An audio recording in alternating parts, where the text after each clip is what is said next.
جو شخص سورہ کوثر کو تلاوت کرے گا وہ نہر کوثر جو جنت میں ہے اس سے اسے سیراب کیا جائے گا۔ اعوذ باللہ من الشیطان الرجیم، بسم اللہ الرحمن الرحیم، الحمد للہ رب العالمین، والصلاۃ والسلام علی محمد وآلہ الطیبین الطاہرین المعصومین، ولعنۃ اللہ علی اعدائہم اجمعین، اما بعد فقد قال اللہ تبارک و تعالی فی کلامہ المجید والفرقانہ الحمید واصدق القائلین وقولہ الحق۔ بسم اللہ الرحمن الرحیم، انا اعطیناک الکوثر فصل لربک وانحر انا شانئک هو الابتر۔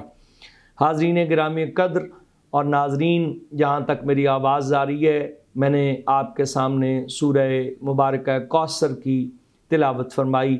سورہ کوثر 3 آیات پر مشتمل سورہ ہے، لیکن اپنے اندر ضخیم مطالب کو سموئے ہوئے ہے۔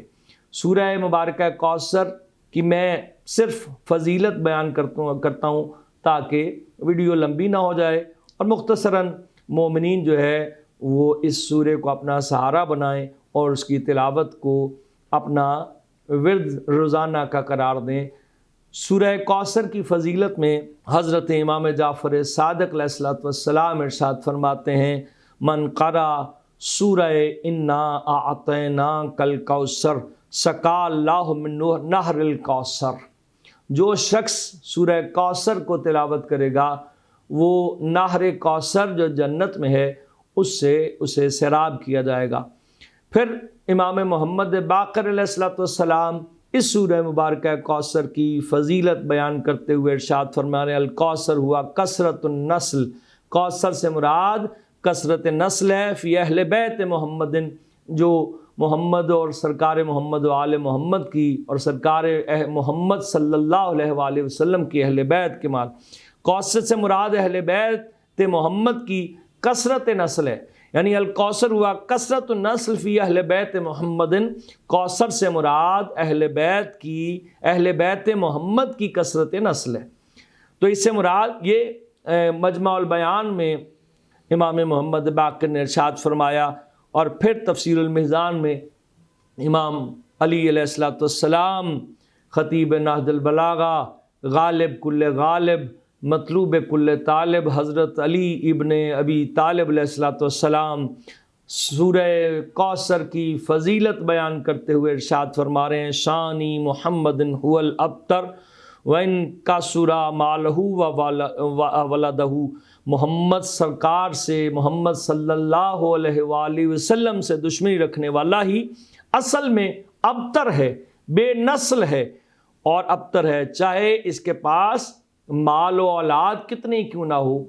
تو یہ جو بھی دشمنی رکھے گا سرکار محمد و آل محمد علیہ السلام سے وہ ابتر ہے، وہ مقطوع نسل ہے۔ یعنی آپ اندازہ فرما لیں، کوثر کی ضد اگر کوئی چیز ہے تو وہ ابتر ہے، اور ابتر کی ضد اگر کوئی چیز ہے تو وہ کوثر ہے۔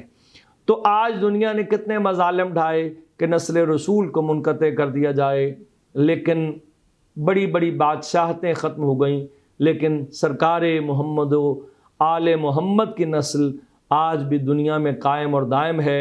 سورہ کوثر اس کی بہترین مثال ہے۔ پھر چھٹے امام حضرت امام جعفر صادق سورہ کوثر کی فضیلت بیان کرتے ہوئے ارشاد فرما رہے ہیں، الصلاۃ والنحر شکر علی نعمت الکوثر۔ نماز اور قربانی نعمت کوثر کا شکر کا اظہار ہے۔ یہ تو تفسیر نور الثقلین کے اندر آپ کو یہ چھٹے امام کا فرمان مل جائے گا کہ نماز اور قربانی، انا اعطیناک الکوثر، اے حبیب ہم نے آپ کو کوثر عطا کیا، فصلی لربک وانحر، نماز پڑھ اور قربانی دے۔ اس کے اوپر چھٹے امام ارشاد فرما رہے ہیں کہ نماز اور قربانی نعمت کوثر کا شکر کا اظہار ہے۔